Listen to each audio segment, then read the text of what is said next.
I think it's all set, actually. We're live on YouTube now. Okay, I was just waiting for the go-ahead from Lisa. We're ready to go. Okay, perfect.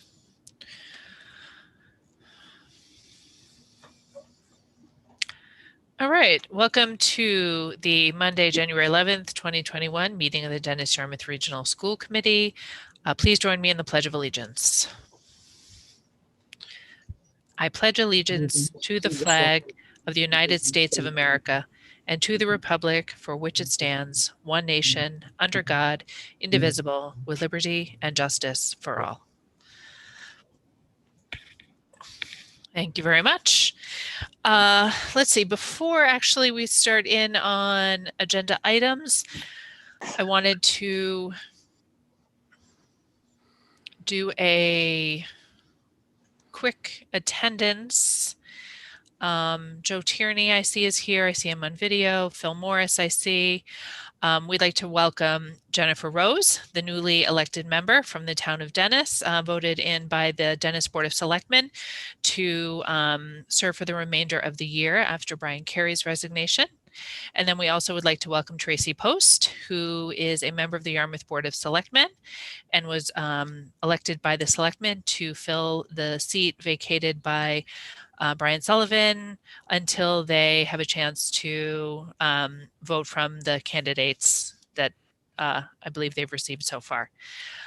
Welcome, Tracy and Jennifer. Phil is here. We don't seem to have Jim on the line. Joe Glynn, do you have video? Yes, Madam Chair. Welcome, Jennifer and Tracy. Jenny, I see another 401 number. I don't know if that's Jim in the attendees, but okay, we'll have to check on that. Joe, do you have video capability? Yes, ma'am. Okay, so you can turn that on if you could, please. Oh no, I don't. I'm sorry. Okay. I thought you meant no. Okay. All right. We're going to try to keep everybody muted as much as possible, and then we can I can unmute as needed. So people should use the raise hand function there. So we are going to go from there. So our first order of business tonight is our report from our student representative. So let me try to unmute you. Yep, it worked. There you go. Okay, perfect. Good evening. So pretty much faculty and students are very excited to be back in school, and with school being back, so are winter sports. They're starting this week again. And regarding our school reopening, it's important to physically see people, to have that human connection. Being in person makes an enormous difference when it comes to mental health of students and faculty, and being able to see, the teachers and peers working alongside them. We're working hard to keep cases down. And just because we are back in person does not mean that we are allowed to ease up on any sort of restrictions. We still need to wear masks, sanitize our hands, practice social distancing when possible. And it's a huge privilege to be back in school. And we look forward to continuing learning in a hybrid fashion. Also, to celebrate being back in school, something to lighten up the mood in the high school, the student council has invested in cookies to hand out to all the students and faculty members during breakfasts. Tomorrow, we are preparing them after school, and Wednesday through Friday is when we are distributing them. So for Wednesday, since we're all virtual at the high school, those going through the Dolphin drive-through can pick them up, and people present in school Thursday and Friday can pick them up. And if you're going through the drive-through Thursday and Friday as well, you can also pick them up those days as well. Also, I would like to propose that we elect another student representative in the school committee. So we would have 2 student representatives. The idea would be to elect a junior right now, and then at the end of the year, elect a graduating sophomore who will be a junior to take the position. In essence, when the student is elected going into their junior year, they'd serve both junior and senior year, and there would always be 2 student representatives. Elections for this position would be held by the student council at the high school. And the benefits of having 2 representatives is that they're both different grades, so it's easier to get data from a variety of students. And if one cannot attend, the other one also can. And there's a lot of opportunity to conquer, like divide and conquer. And if the case, if one representative decides to step down, it's up to them to find a replacement with the approval of the DY Student Council and admin. And that's all. That's great. Thank you so much. I don't know if we, so you've raised a good point about a second representative. So I'd love to hear from committee members about that. Phil Morris, see you raising your hand there. I'm going to unmute you. You might have to click a button, Phil. Hold on one second. There you go. I would be in favor of this. It is state law that high school committees have to have a student representative. So in some ways, when it was first started, before my time, it really was not needed to be voted on, and the student council, or however it is set up at DY, picks the student. I would be in favor of furthering opportunity for people to pick up information. And I've been very impressed with virtually every student rep that we've had from the high school. They certainly have a perspective that reminds me of that I was born too soon. Thank you, Phil. Joe Tierney. Thank you, Jenny. Tanya, just a quick question. Would both representatives be at the meeting, or would you alternate, or how would you think that were worth? I think it's a good idea. I was just looking for some more information. Yeah, so both representatives would be at the meeting. Yeah, by Massachusetts law, we can have 2 representatives. A lot of other schools also do that. So both would be expected to attend. However, you know, if one cannot, then the other can also just still be there. So that's also like the idea where if one cannot be there, the other one is still there. However, both are expected to be there, and both give different perspectives and more information. Great, thank you. Joe Glynn. Yeah, I think it's a great idea, Tynan. Madam Chair, do you need a motion for that? And does the board need to vote on it? I think we should. I make the motion that we have a second student liaison to the school committee. Second. Motion has been made and seconded. Is there further discussion on that? Tracy? I think it's a great idea, but I think that we should put it on an agenda if we're going to vote on something. I'll agree with Tracy. I think it's a great idea. I think just because we're coming outside the realm of our agenda. That's all. I don't think it's that far outside something that could be reasonably anticipated to be on the agenda based on a student's report. But Phil, Joe? I agree with Tracy. I would withdraw the motion. Okay, the motion has been withdrawn. Phil, you withdraw your... I Oh, you're muted. Hold on. There you go.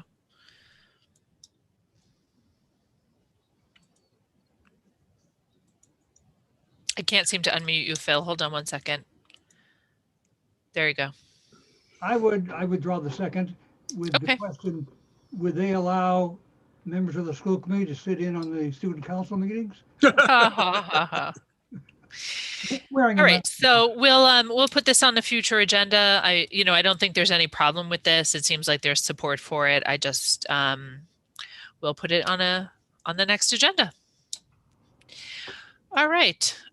Next item of business is the superintendent's report. Thank you, Madam Chair. Before I move into the Student Opportunity Act, I just wanted to make the committee aware that we've lost a couple of fellow colleagues over the last month of December. Jan Murray Daniels passed away on December 5th. Jan's been a loyal DY employee since 1992, when she started as a recess monitor, office assistant, and kinder care provider. Over the years, she held many different jobs, including teacher assistant, library media assistant, technology secretary, and most recently, secretary in the curriculum office. Jan retired on August 24th, 2020, And over the last 9.5 years, 9.5 years, Jan battled against against cancer with frequent trips to Boston for treatment, scans, lab work, and hospital stays when necessary. She participated in many clinical trials, often sharing these words. It might not help me, but maybe they will learn something that will help somebody else. So whether at work or while in treatment, Jan's team spirit and dedication always shine through. Jan is survived by her husband, son, and 3 sisters. So we're very sad about missing Jan. And just most recently, our colleague Dennis-Yarmouth, who was currently working at the high school as an assistant, passed away on December 27th. She was hired as a cafeteria worker on December 6, 1993 at M.E. Small. She was transferred to the Wixon cafeteria in the fall of 1995. In May 1997, Denise became a sped aide at Wixon.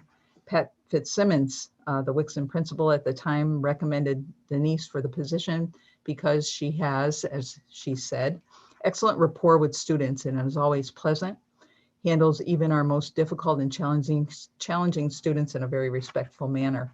In 2013, she began working at the high school, and Melissa O'Reilly said, Denise absolutely loved our students and school community, and Paul Funk added, she loved our students, staff, and school, and that Denise could be counted on to do anything that was needed. Denise is survived by her husband, Steve, 3 children, all married, and 4 grandsons. She also leaves a sister and a brother. So our condolences to those families who lost those great colleagues. Okay, so I have to share my screen. So let me see if I can make this work. Share. And here. Hang on. Make sure I am. Stop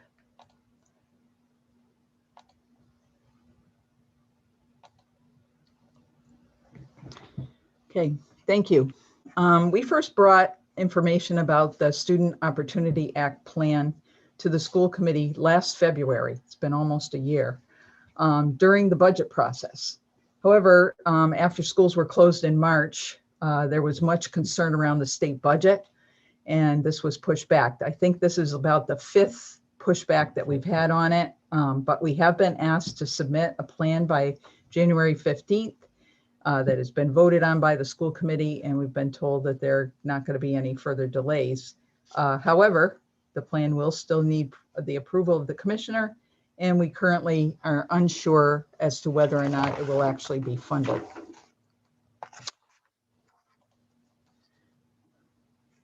Those of you who were on the committee last February may recall seeing this slide from the commissioner's presentation to the superintendents about the act. While it states that this money is coming through Chapter 70 funding for schools, it cannot be used as we typically use Chapter 70 money in the overall budget. It has to be earmarked for programs that will ultimately be approved by the commissioner. In bullet 2, please note that most of the money is going to the larger urban districts. The formula is based on the poverty rates. The purpose of the extra money, as noted in bullet 3, is to be used to close persistent achievement gaps. Finally, we're a district that'll be using the short form since we're not getting over $1 million. And a template is provided by DESE. And as I mentioned, the document that you received is sort of a Word version of the document that'll be uploaded into their template. There are 4 requirements for the district plans. First, you have to use evidence-based practices as defined by the state to close achievement and opportunity gaps for student subgroups. Second, you have to identify how you'll engage the community and, most importantly, parents and families who are representing those subgroups. 3, you have to identify how you'll allocate the new money to evidence-based practices. And 4, you have to identify which metrics you'll use to monitor your success. The amount for Dennis-Yarmouth is listed on the screen, $376,148. It's not a huge amount of money, but it is substantial. We really looked at our student needs and the persistent opportunity and achievement gaps to determine our focus on doing a few things well. As the commissioner has said, he wants us to do a few things well, and they have to be evidence-based, because the whole goal is to ameliorate some of the gaps. So starting out looking at some of our subgroups, the enrollment data here shows that we have about 35% of our student population who are people of color. More than half of our student population are considered high needs, and almost half are economically disadvantaged.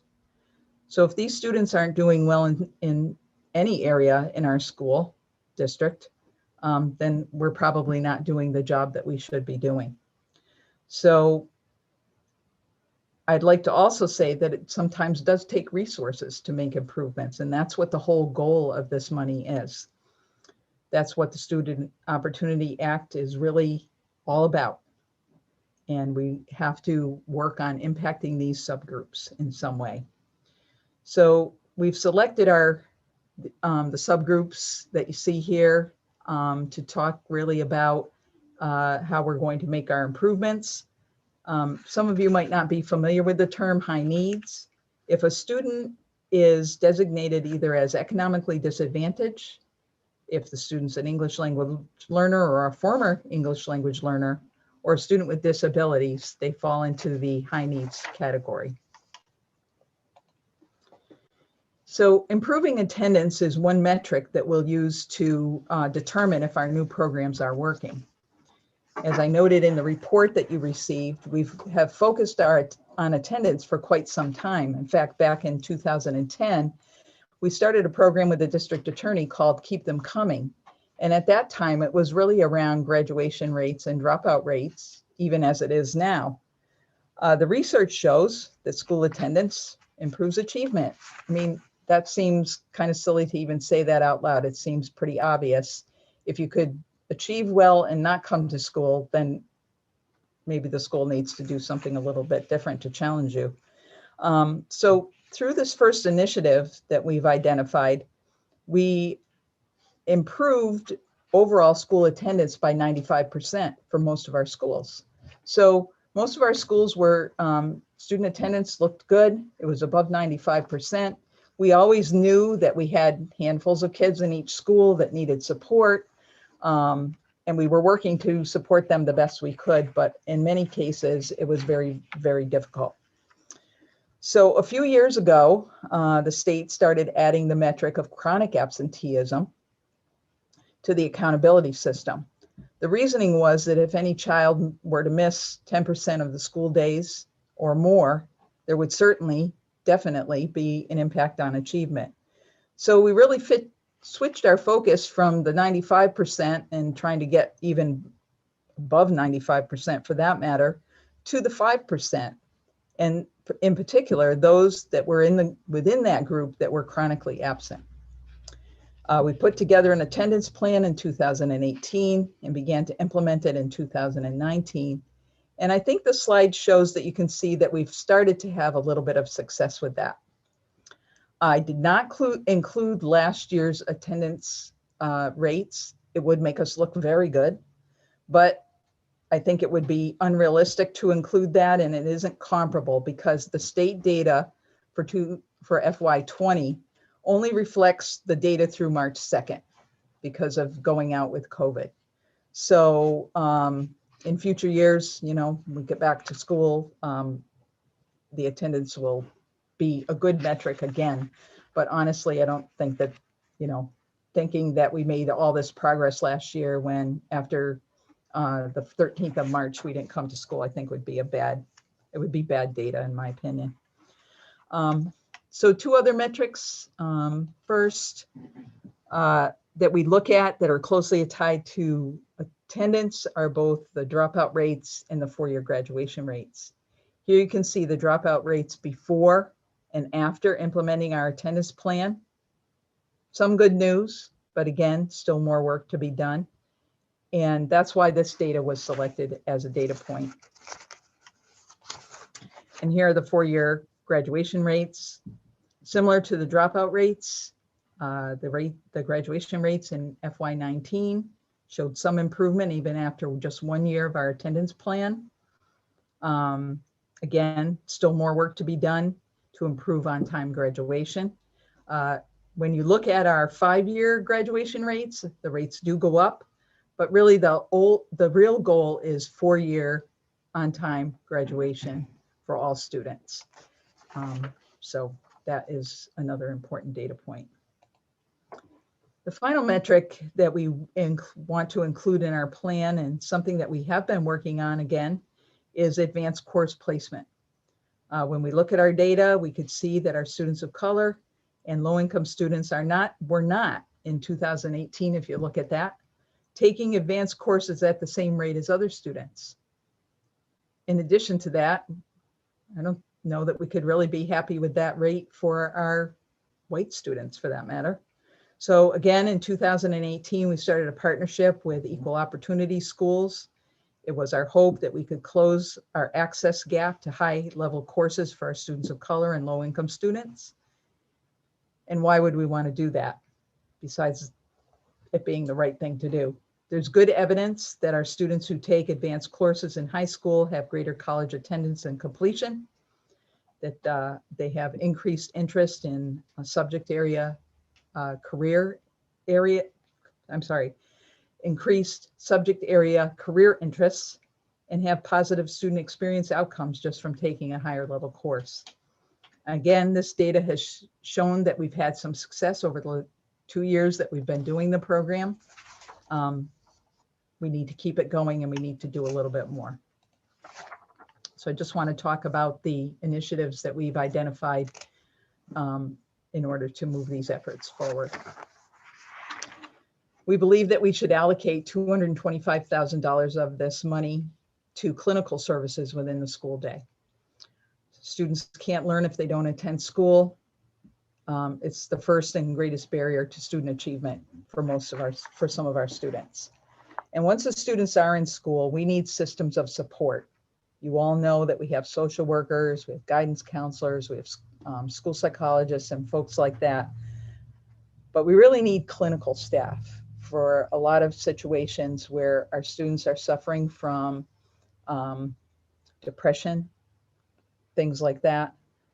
As Tynan mentioned, the social emotional concerns right now, especially for the amount of time that we've been out of school, kind of increases this even more. But this was our plan even before we had to leave school for COVID. We might be able to do this through hiring some clinical staff of our own, or we might be able to partner with a community-based program that's already having some success or showing some success in some other places that are using them. We would continue our district attendance plan that's largely managed by our principals, social workers, and school nurses. We would continue our partnership with Gosnold. We have Gosnold counselors in each of our schools from elementary through high school. As you know, their services are targeted to certain kinds of concerns. And we have more services, of course, at the older grades. We also have a partnership with Behavioral Health Innovators, where our teens are involved in an alternative peer group. It's by their choice and their family's choice, staffed by mental health counselors, but this is more of an after-school kind of situation. The teens who attend the APG have a fun and safe, peer-supported sober space to explore and create their path of recovery. So those are some of the things that we have been doing and that we could build on.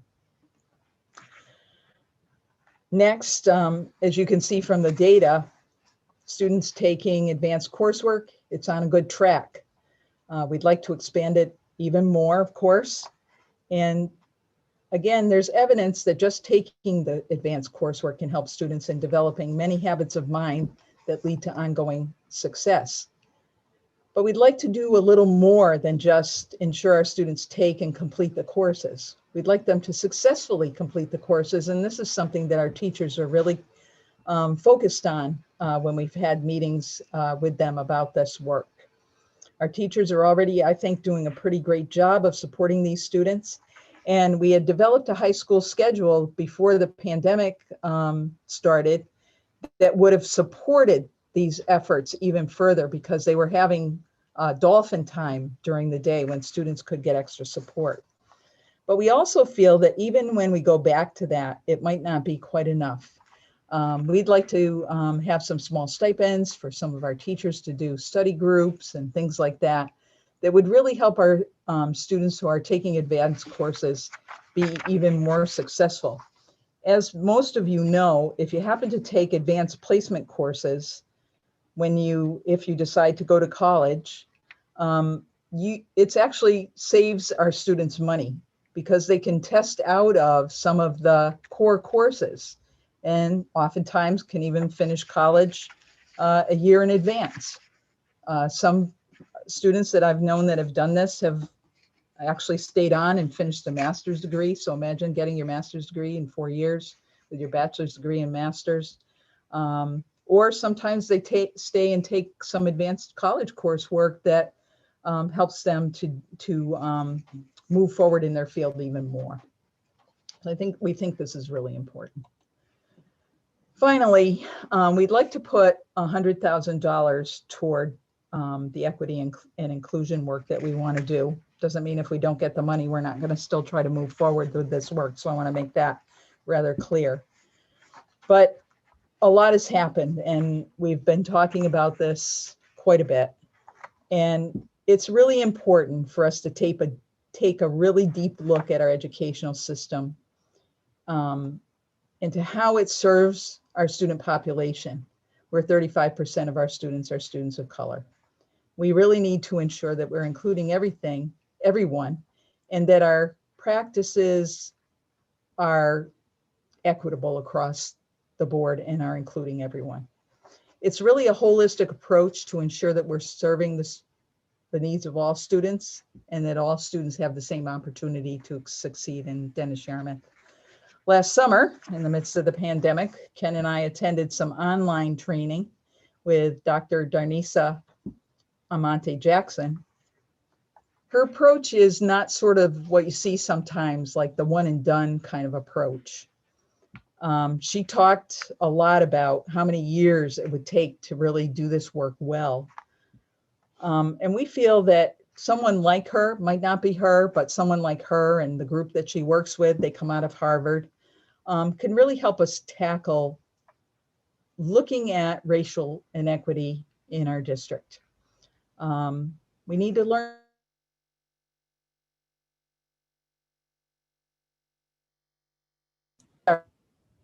Carol, you're freezing up. Carol, you're frozen.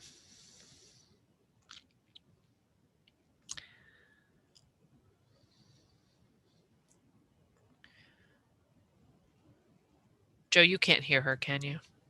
No, okay. Sorry, Carol is frozen.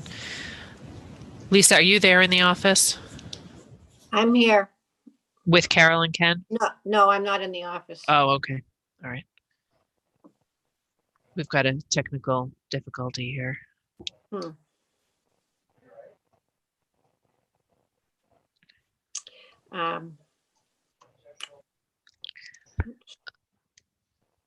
Hold.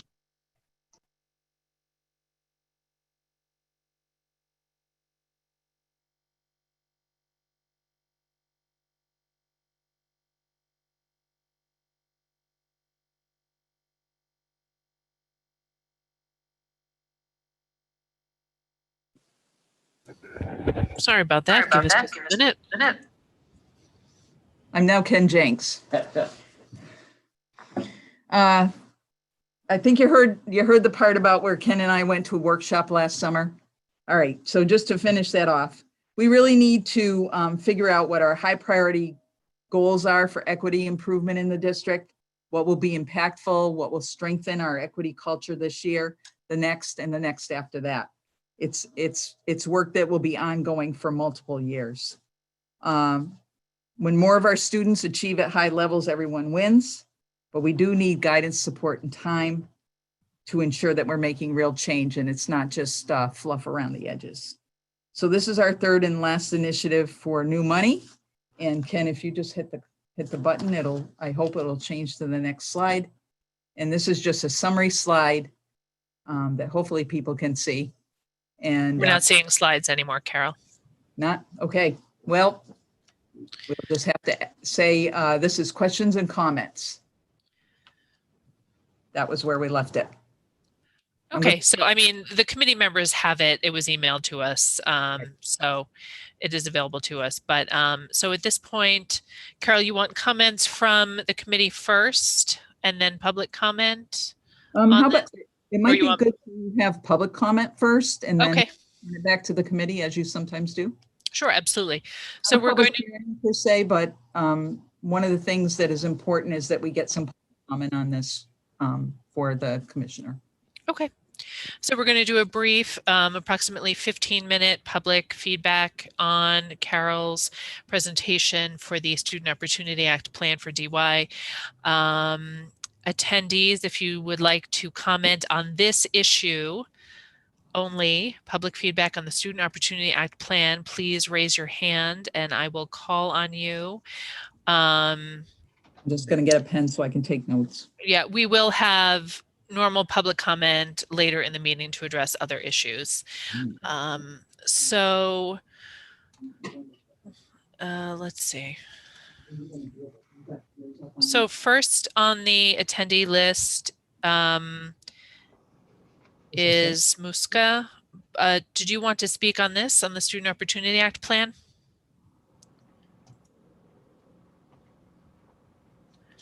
Hello. Yes, I did. Thank you very much. All right, I'm going to give you, I think, 2 minutes on this. Sure. So this all seems really, really exciting. One thing that I had a comment, or rather a suggestion, that was very helpful in terms of, there was a period of time where I taught at the Jeremiah Burke High School in Dorchester. And there was a program, and this might not even need to be funded, but it's a good idea, where different people of color in the community would literally come in and just talk about their career and their career path. And that was overwhelmingly successful, because you would get people, you know, the saying, you can't be what you don't see.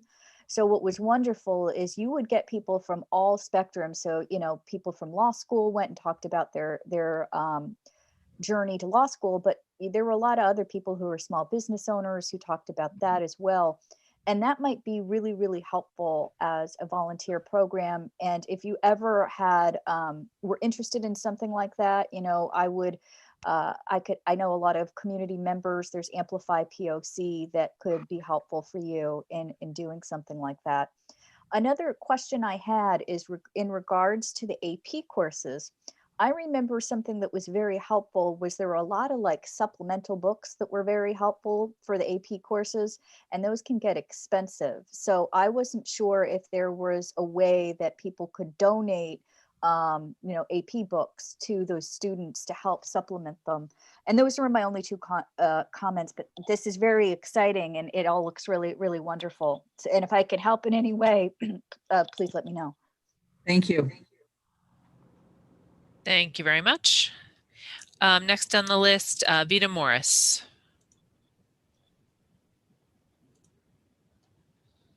On mute. Can you There hear you me go. now? Yes. Yeah, that is an awful lot to digest. So I don't have any substantive comment. I just have a kind of a housekeeping thing. The last two slides, the word evidence-based should drop the last D on it. It's not evidence-based, but evidence-based. You understand what I'm saying? Because the two slides have Yes. evidence. Yep. Yep. We understand. Thank you. Okay, that's it. Thank you. Great. Bye-bye. Thanks. Ms. Williams.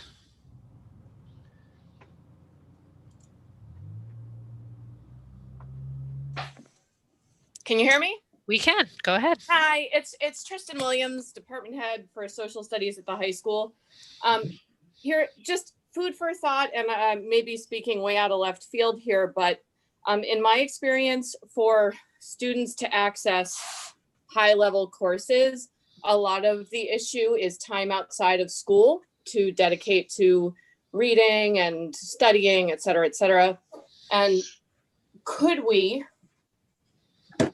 possibly offer students stipends instead of them having to work long hours outside of the school day. It's just me thinking out of the box. You know, I saw Carol's slide about stipends, and that is all I have to say. Thank you. Thank you very much. Next on the list is Michelle. Hello. I just wanted to say I really like, can you hear me? Yes, go ahead. I really like the comment that Carol made that this was like a long-term goal. This isn't just a band-aid to stick, something on a problem and kind of let it go. That there's a realization that there's going to take time and effort and work to make the kind of change that we need to see. I also wanted to share a resource. I have some friends that teach in other districts that have partnered with ADL to do some training. They train, I think, at very low cost districts in these kind of programs as well. But I really appreciate the realistic point. We have a transracial family now, and navigating that this isn't going to just be like, let's just put something on and go on, that this is going to be thoughtful. It's going to be something that's going to take time, and that there's realistic expectations set up, because that really cultivates an opportunity for learning. I really like how you tied that into access for the courses. I know many students from my district who have done the dual enrollment, and it's just been fabulous that they've been able to do those college courses, save so much money. That was a real driver for them to be able to get their education in some of those core courses on the Cape, be able to have those at a significantly reduced rate, that their core courses that they'd have to take no matter where they went. And that's a real huge benefit. So if we can increase access, that would be really huge, I think, for our students. Thank you. Thank you very much. Would any other attendees like to comment on the Student Opportunity Act plan?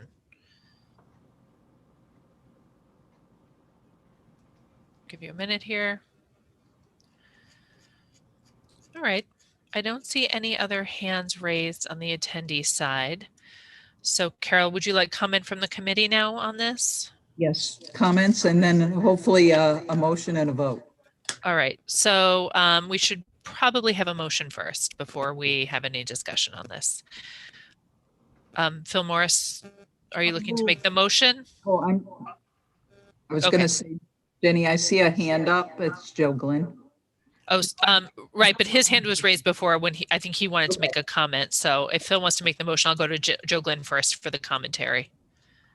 I'll make the motion. Jenny, well, actually, finish up with a commentary if there's time. Sorry, Joe, did you want to make the motion, Joe Glenn? well, I have a question about the motion, because there's a couple different entities there. So I wanted to know if we're separating, or is it all inclusive? We are voting it as a whole, as a total proposal. Correct, Okay. Carol and Ken? Yes, what you're Yes. doing is you're approving the Student Opportunity Act plan As presented. as presented. Okay. I move we accept the recommendation of the superintendent for the Student Opportunity. Student Opportunity Act as presented. Second. Motion made and seconded. Joe Glenn, discussion. Yeah, so Mrs. Woodbury, do you still have access to go back on those slides, or is that not able to do now? I think so. So my question had to do with the slide about the percentage of subgroups and the chronic absentee slide. I wanted to know if those percentages were percentage of the student population or the chronic absences. Right. I'm sorry, Joe. I'm not coming. All right, that's okay. That's okay. Do you know offhand if Which slide? What is it about?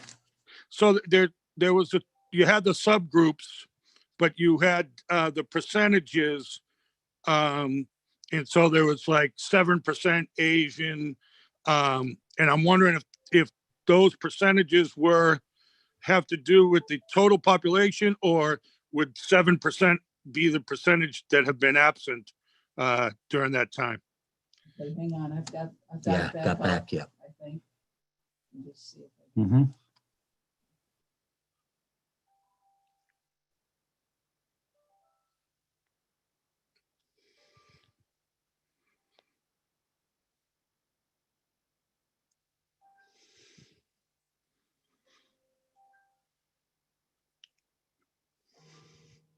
I think you just went by it.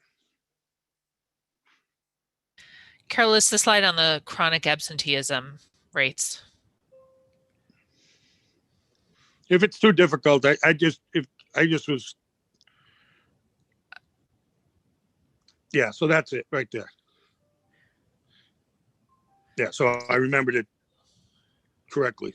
So those numbers in each of the years, 16, 7, 23, does that all up to 100%, or is 16% the chronic absenteeism of African American students? Yes, that's what it is. Okay. Oh, we've got some major feedback there. Yeah, that's okay. I got it, Jenny. And my next question was, so the percentages of how we're going to break this down. Like I'm really interested in all of it. But one of the things I wanted to know, and I'd asked this before I got on the school committee, what is our breakdown in those subgroups for teachers? What are our percentages, and how are we going to do that to improve recruitment of teachers of color? And finally, the in regards to the advanced placement, I agree with you that the more people that the more students that we get in and take it, whether they pass or not, I think that the rising tides raises all boats. And if we get more of those students in those classes, and I know it helps with rankings, it helps with all kinds of other stuff, not that we're so over concerned about rankings, but it does help because they calculate in the number of students that are taking advanced placement classes. But I think it really does make everybody kind of rise to the challenge. But my concern would be if 100% of our students do it, and I know that wouldn't happen, but if in the case 100% of our students wanted to be in advanced placement, would we have the capabilities with our teachers to do so? And what's the percentage if not? How many can we accommodate? How many teachers can we accommodate, and what percentage of students if they wanted to take advanced placement classes?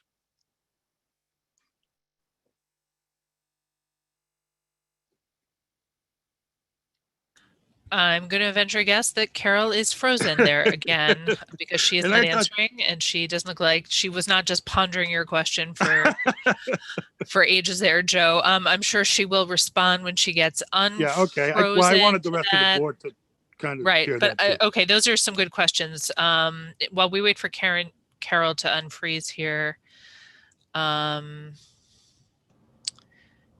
are you there?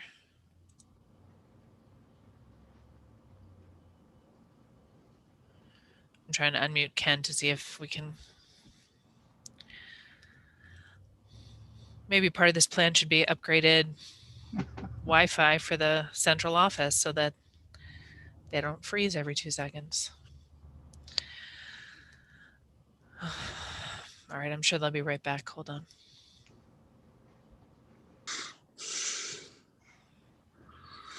Ken, are you there?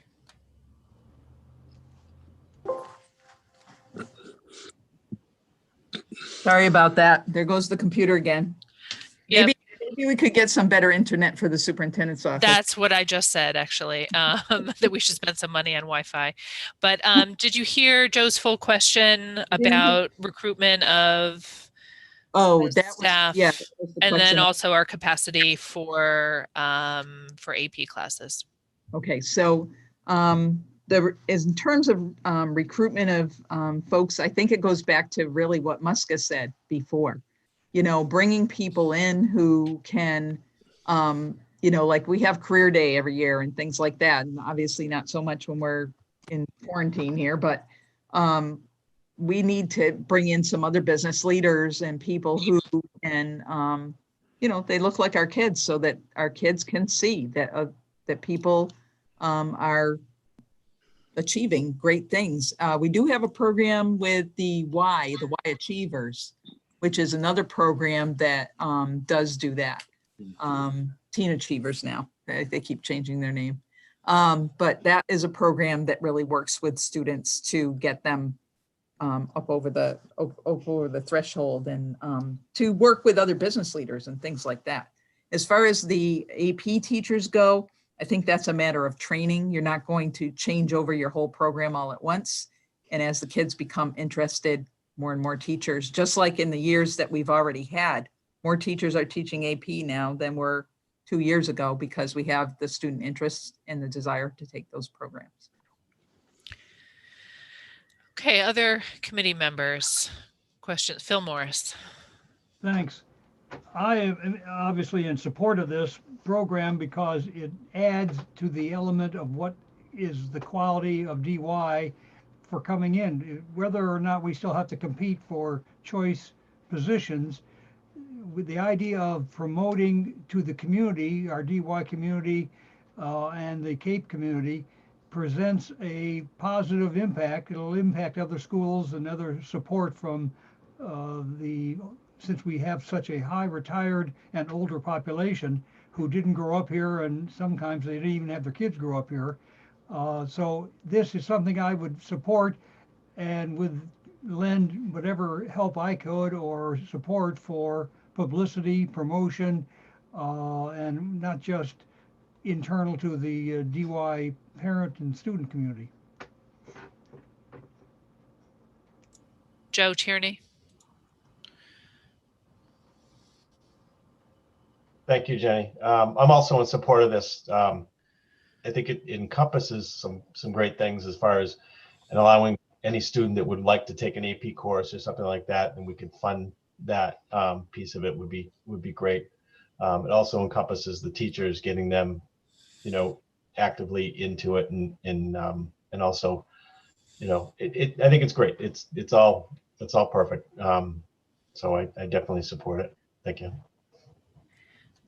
Thank you. I will say, I think the proposal looks great. These are all obviously areas that the money would be well spent on, and the plan is, based on numbers, it's evidence-based. I think it meets all the requirements. I'm certainly in support of it. I think that my question or my comment is something that we discussed when this originally came up, which is that, this is all well and good for us to have $375,000 to spend on these programs, but next year or the year after, when the state does not have $375,000 in Student Opportunity Act funds for us, what are we going to do with these programs? Are we going to be able to find, maybe it's not 375, but are we going to be able to find money in the budget to continue these programs? Or is there a way to, spend this money such that we're making investments in things that, are costs that won't be, repeat costs that we would have to pay again. I don't know if it's investing in software or books or programs or trainings, things like that, stay with us as an asset, just because I know that we won't get this money again, and it'll be hard to find in a future budget. So that's my comment. If I could comment on that, this, as far as the state is concerned, this was supposed to be a multi-year plan to increase our money, our Chapter 70 money, for 3 to 5 years, I believe. So that's why they were asking for at least a 3-year plan. And so, again, sometimes you can also start things that, I think we've done some pretty cool stuff without that much extra money, but this is an opportunity to take it to another level. I think, and then you can see the place where the real costs are related to the mental health piece, because you really need trained clinicians for the kinds of things that we often talk. The easy wins are over. There are some really significant things that kids need that we need to focus on. And if we want those students to have the same opportunities that other kids in our school district have, then we need to fill in those gaps. And that piece is a really big piece for us. Thanks, Carol. Before I go back to you, Joe Glenn, a second time, I'd like to see if Jennifer or Tracy, and I think Tynan had his hand raised. I'm going to start with Tynan and then go to Jennifer, please. Yeah, I agree with everything being said right now. Just like a little food for thought, like Ms. Williams is, as a student, I know that a lot of other students in the minorities do have a stressful home life, and they're constantly working, and they don't have a lot of time for studying and homework and everything, which is also in part like the schedule that we're developing and everything is to help students to overcome that homework barrier for those students. And I feel like maybe, maybe it's not just about giving them items and items and items. Maybe it's about, helping them so that they have a less stressful time with their home life, and, working to make those like paychecks come in, like living paycheck to paycheck. And it's about helping them manage their time in school and like stress. Again, so maybe we don't need to invest in materialistic things, but again, just like a food for thought, like Miss Williams, I know a lot of students struggle with time outside school and helping their family and everything. So, yep. Thank you, Tynan. Jennifer.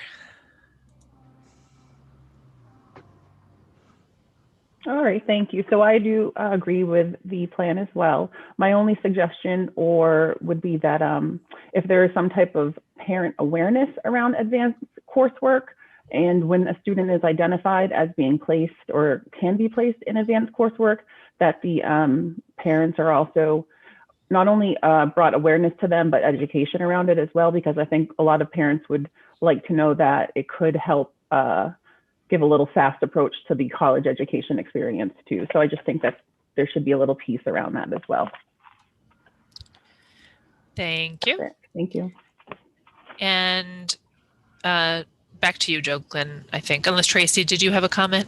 I do. I have a couple comments, Jenny. Yep, sorry, I didn't see if you had a hand up, so. I didn't have a hand up. I was just waiting to well, I think this is always great. A little infusion of money to try these programs are wonderful. I'm just wondering, Carol, how flexible they are. And the reason I'm asking that is, if you see success in a particular, I know you have the dollar amount broken out by division, by 3 subcategories, but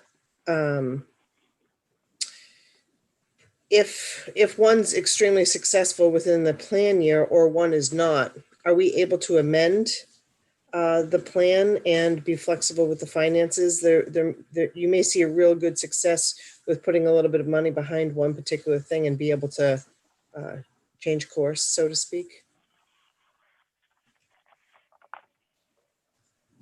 Carol, you're muted. I don't really know. They haven't told us that much about that part of it yet. We're just sort of hoping that this last ditch effort means that they're really going to try to somehow get us the money. Okay. So that 376 though, that's over 3 years. That's not. No, that's 376 first year, 376. Okay, so for each year. And my other question is, it talks about in the summary, it's an effort to close persistent achievement gaps. Mm-hmm. So when you talk about AP classes, oftentimes those aren't really maybe the high needs people. So I think everybody should get the benefit of it, though everybody should be challenged to the most of their ability. But having said that, are we achieving our goal of closing the achievement gaps for everybody, or is it just for the lower achievement that your focus is on? No, if you went back to the slide about the AP, the advanced, it's really advanced coursework. So it's not just AP. It's like kids that don't take honors. They just take the general classes and so on, getting more kids into honors, getting more kids into AP. Yes, the answer is yes, because I think somebody said it, might've been Joe, rising tide lifts all boats up, right? So you can even see that in that first year, 2018, when we were first exploring this, sometimes you hear things because you go to training and things and you're like, wow, this is a really good idea. We've spent, I think the Equal Opportunity Schools program costs us about $30,000 a year. But what we got for that was like software and stuff. And we got a method to find kids who were capable of these things, but weren't doing it. And to encourage them through, quite frankly, partnerships with staff. And it's not a lot of money. I mean, if it went away tomorrow, we could probably do it ourselves now. And that's the whole goal, is to do some things that build for the future so that when the money goes away, you're still able to do it. That's the bad part about, not saying it's not useful or helpful. I hear exactly what Tynan is saying. A lot of our kids are stressed to the max. They've got to work. They've got to go to school. They're doing a lot. And to help them, if we had other ways to help them financially, that would certainly be terrific. But what happens when that money goes away? Does that mean then you can't get those kids into those programs? So we want to make sure that we're making investments that are long-term, not saying that we wouldn't do some things for short-term, or maybe we do something like that and then we find somebody who is a benefactor who wants to help us keep that going, or, those sorts of things. But yes, I think we're raising it for all kids, although what the state is interested is looking at the metrics for the subgroups that you've selected. Okay, so I was just making sure that 51,000 kind of fit into the plan. I think Tynan's right. And one of the things that you had said about the not using last year's rate for attendance brings up a point, though, because those people that are in that category that are having to work or stay home and take care of their brothers and sisters or whatever it is, perhaps if we continued that for them, even after this pandemic is over, that may be another way that we close that gap. Generally, though, I think it's always amazing when we can try these things, but can you talk a little bit about like the thought behind the actual costs? So you generalized by saying making improvements, recruiting diverse staff, $100,000.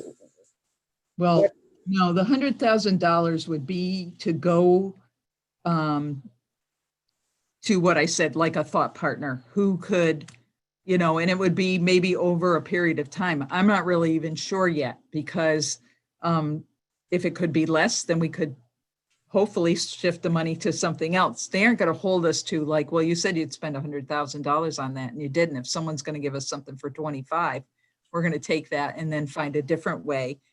If it comes to us like a lot of grants do, you can flex it and you just have to write your proposal back to them again, like this changed, we can do this now. But we need, we need somebody who is working in that field, who has a lot of knowledge, even though I love the ideas that people have put forward tonight about using community people. I love that. And that's what we're doing with our teen achievers. We're using a lot of community people right now, but we need to grow that larger.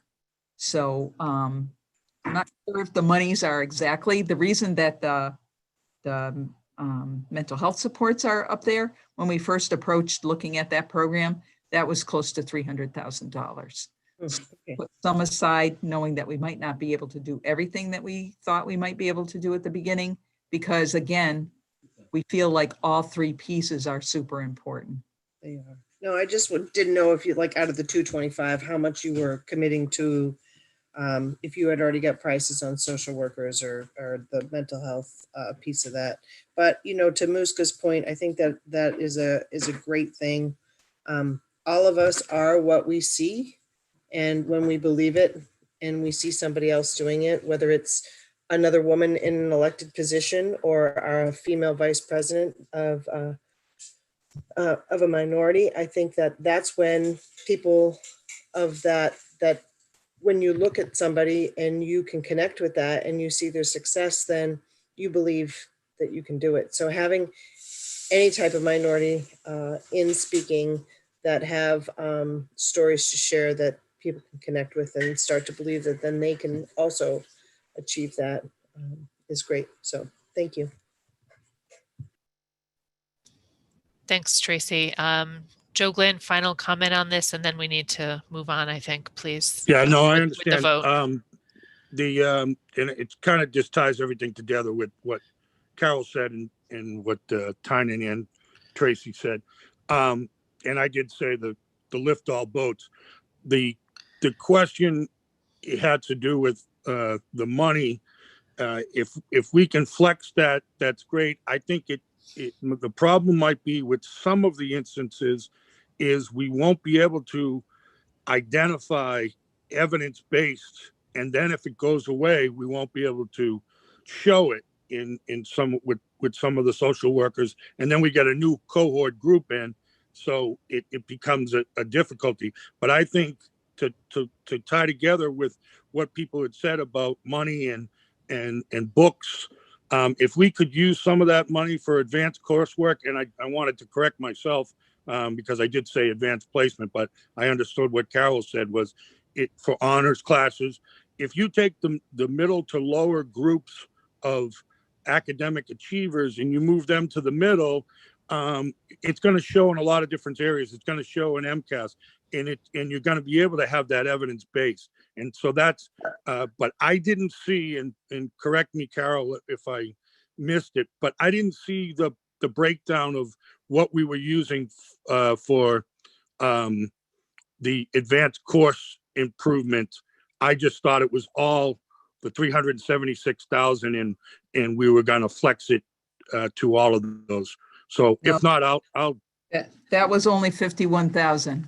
That was it's sort of I'll call it the leftovers, but not really the leftovers, but the 225, the 100, and then 148 was the academic support for advanced placement.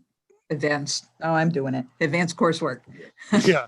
Well, my concern is that, we might see more success in the areas where we put the less money in. And I would like to see some of the stuff carry over, because what Jenny said, if we lose it, however year it is, if we have some stuff, whether it be softwares, computers, books, that could be used in the areas, or in any of the other areas, it's substantial and we get to keep it. But those are just my thoughts. I appreciate it and I support the motion. Thank you. All right, we need to take a vote on the motion. I'm going to do a roll call vote for the purposes of a clear record here on the Zoom. So Phil Morris. Yes. Jennifer Rose. Yes. Tracy Post. Aye. Joe Tierney. Yes. Joe Glenn. Aye. And I vote aye. All right, motion passes. Let's see, next item on our agenda is Carol, it's the assessment and accountability update. Sorry, I'm trying, just gotta jump back in. My computer kicked me out, so. Okay. I'm just, so I just wanted to, the only thing I wanted to bring this to you, to your attention tonight. You can see that similar to last year, they're modifying the competency determination for the class of 2021 also. They do have an MCAS makeup window for our 12th graders that is starting soon this week. Also, they are making some modifications where if students have taken a course in math or English language arts that is equal to the level of the kind of coursework that you would get if you were to do well on MCAS, that they're going to accept that for the competency determination. Because remember, if our kids don't receive their competency determination, they can't get a high school diploma. They know that this has been a challenging time for kids, so they're really working at making sure that our kids don't suffer completely from the whole thing.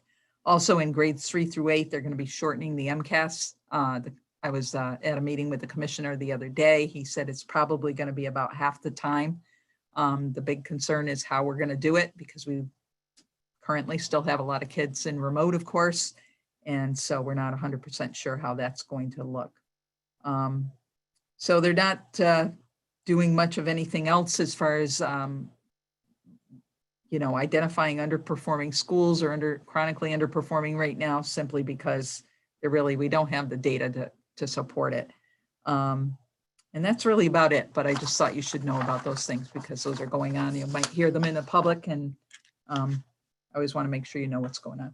So I see that I'm back up on the other screen, so I'll let Ken try to share his piece now. It says host is prevented us from screen share. Okay, let me see. It looks like Joe Glenn has a question for you, Carol. Joe? Yeah, just a quick one. Sorry.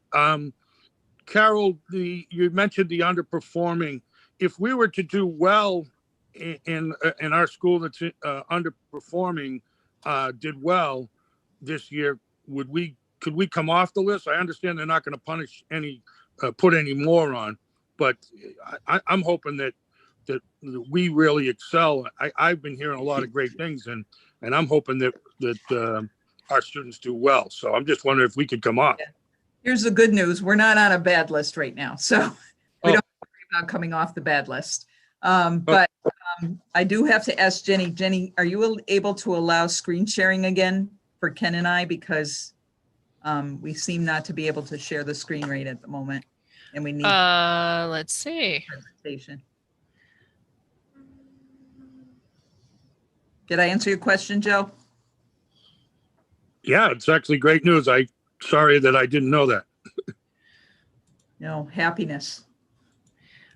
No. Carol, it doesn't look like I can. Jenny, do you want me to do it? Yeah, that would be great, Lisa, please.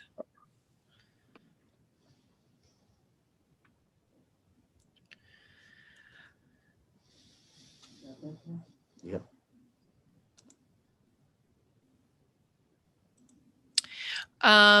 We have a couple things before the budget proposal, right? On the agenda here, Carol? Carol and Ken? Yes. So we have a couple things before we get Yes. to that proposal. Okay. All right. School committee liaisons to the boards of selectmen. Anything from Dennis? Nope. And Yarmouth. Well, conveniently, we have Tracy Post here from the Yarmouth Board of Selectmen. So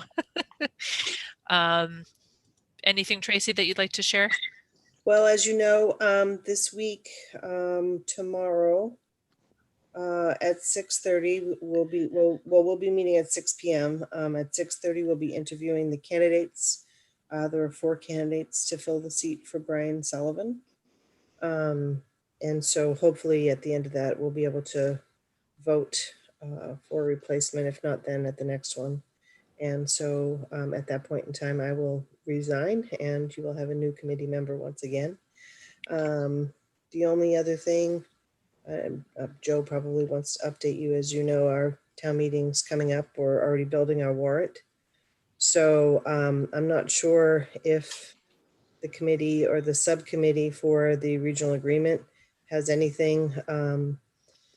But if it does want to do that, I'm not sure when the warrant closes, but it's coming up pretty quick. So the committee might want to think about any articles that they would want to put before town meeting. Thank you, Tracy. Joe, did you want to add something? Joe Glenn? Yes, Joe Glenn. Yes. Yeah. So Tracy might be able to elaborate on it, but we've had several meetings since our last report. But Tracy, I don't know if it was a finance committee or Ed Centio or the selectmen themselves. So through the chair to you, I would wonder, there was a question about capital budget lists from the school committee or from the district to the about capital projects for the district. Do you remember that? Yes. I don't know what your question is. I mean, every There year was a, they put together a proposal. Apparently, it's just, I've never really, that is something that I think is a good point, perhaps that the committee could consider for a policy in the future, that that whatever gets submitted to the towns go before the school committee. I don't believe at this point in time it does, but there, Carol can answer and Ken can answer any of the questions about what's been submitted to the town. I believe there were just a few items this past year too. One of them having to do with an efficiency, but I don't know. I don't understand the district's process when it comes to requesting from the town. I feel like the town often is looked down upon because we don't maintain our buildings, and to see only 2 things, nothing for Emmy Small at all, submitted to the town for this town meeting is a little bit disappointing. And then the fact that I'm not even sure the school committee knows what's been submitted is another issue. But I don't know if I answered your question, Joe. yeah, no, you did exactly. That was my, there was a conversation about just what you spoke about. So that's why I was just reporting that. Thank you. All right. Building committee report, Joe Tierney. Thank you, Jenny. I don't have anything. We haven't met since our last meeting Okay. back. So I don't have, unless Ken and Carol have any updates as far as, I know that everything's going out to bid, and we're just waiting. It's kind of a waiting game right now. So. Yeah, I saw that we had the submission of is it the 90% plans? Yeah, that's been submitted. Okay. And so everything needs to go out to bid. I believe until, I want to say mid-February that's out till, and then that closes and we need to, then we go back together and go over all the bids. So. Okay. Thank you, Joe.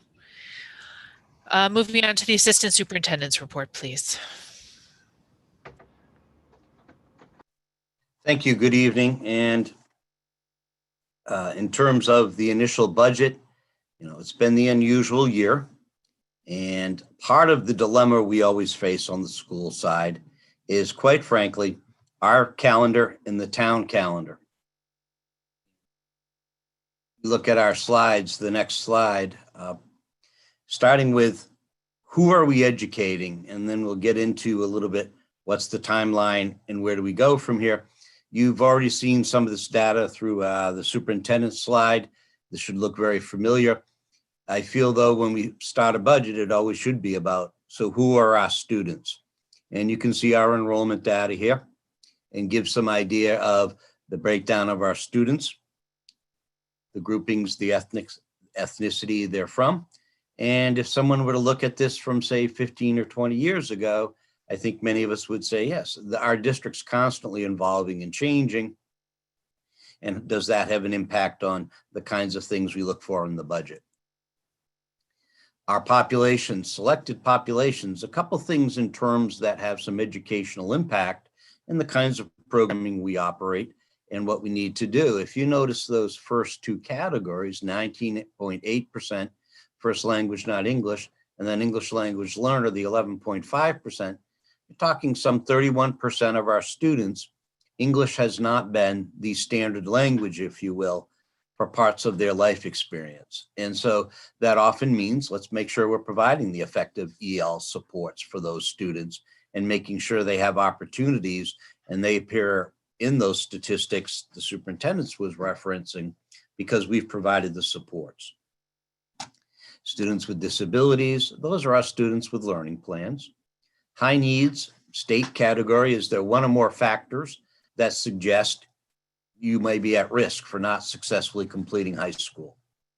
And then finally, economically disadvantaged, that 48%, that's a number where the state uses that number to make the decision in terms of families that are challenged, students from economically challenged families, and they're already participating in at least one or more state programs.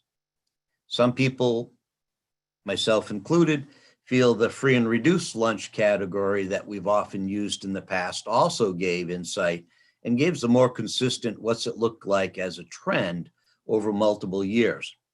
Currently, this month, 64% of the students in our district are eligible for free and reduced lunch. We have one school at 80% and one school at 72%. And the other schools tend to be in the high 50s, low 60s pretty consistently. And that has an impact in terms of making sure, are we providing enough support programs as well for those students to make up ground? Because sometimes there's more challenges associated with a population that may have had some different experiences in their background and needs more additional academic support. Despite those realities, demographics are not destiny. If you take a look, college plans from 1920, last year, where are our students looking at? What are they doing? The total college and post-secondary down the bottom there is higher than the state average. A big impact in our area, of course, is the two-year public college. You see that 33.5% there compared to the state piece. And so those factors, we do provide students with what they need to get to opportunities beyond school. Is college the absolute best bet for everyone when they first graduate? No. But we want to make sure no one has made the assumption along the student's educational career that college is never something that's going to be in their career, because those kind of decisions close doors. And so those pieces, that's our population. I had referenced the budget timeline. And the challenge for us is, as you see, this is our standard January piece. The first meeting in January, there's an initial budget presentation. The practical reality is we never see the governor's budget until the third full week of January. And so it's difficult in terms of looking at what's realistically going to be the revenue, what's going to be in that information. So when we're crafting a budget, we're able to tailor it. We know both our towns are under economic duress this year, like the state. And yet, as an early budget, when I get over to that slide, we didn't want to underestimate what we would need to operate if we had to continue operating this year, next year, the way we are operating this year with 6-foot distancing and such. After we see the governor's budget, we'll have a much better handle on what's revenue looking like, what's state aid looking like in those pieces. And so you can see the standard timeline. The next meeting, there's a tentative budget that has never been your final budget. It leads to a hearing, the public hearing, and then often in the month between that February 8th and you can see March 8th, that's when the real finalized budget emerges. What are we going to do? What are we going to provide for next year? And we tighten the budget down. By then we have a strong sense of where the state is for revenue, what potential grants there may be from the federal government this year. And we move on to those two town meetings. The formula, as everyone knows, after an extended process, we were finally able to rework the regional agreement.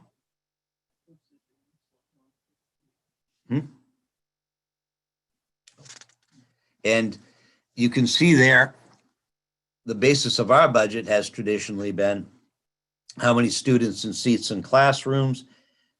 Because we've gone forward with a new regional agreement, we're using a 5-year foundation rolling average.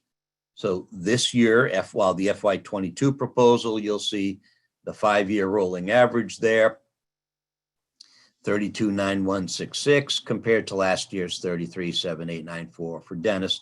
And you can see the Yarmouth figure. So in a sense, students and seats are a little bit less important from the budget calculation point of view than they were in the past. But if you look at it right now, approximately 844 students from Dennis and 2,071 from Yarmouth are sitting in the seats. But when we get to calculating assessments, we'll be using the foundation 5-year rolling average. Where are we now in the impact of this of actually FY22? The school district has worked hard to provide an opportunity for all those families who wanted their students to attend on-site learning to be able to attend on-site school. And that's over 80% of our K through 7 students. This year, because of COVID, all kinds of increased costs, PPE, whether it was 94,000 masks, whether it was face shields, all kinds of sanitizing equipment and so on, gloves, disposable gowns. Federal grants covered almost all of those costs.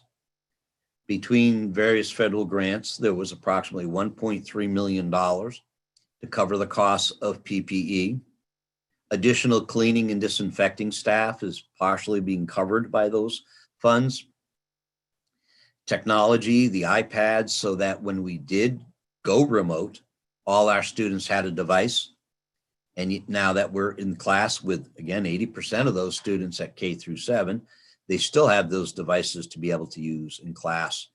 And federal grants subsidized a significant number of those, and district funds as well. The monies the community had voted for those pieces. The question we're going to have is, do we have to flip this for next year and assume the same thing, or are we going to be in a different place? And our cherry sheets, FY22, again, when I say available, the FY22 cherry sheet has a column, FY21. It's the exact same figures we had this year, if you will.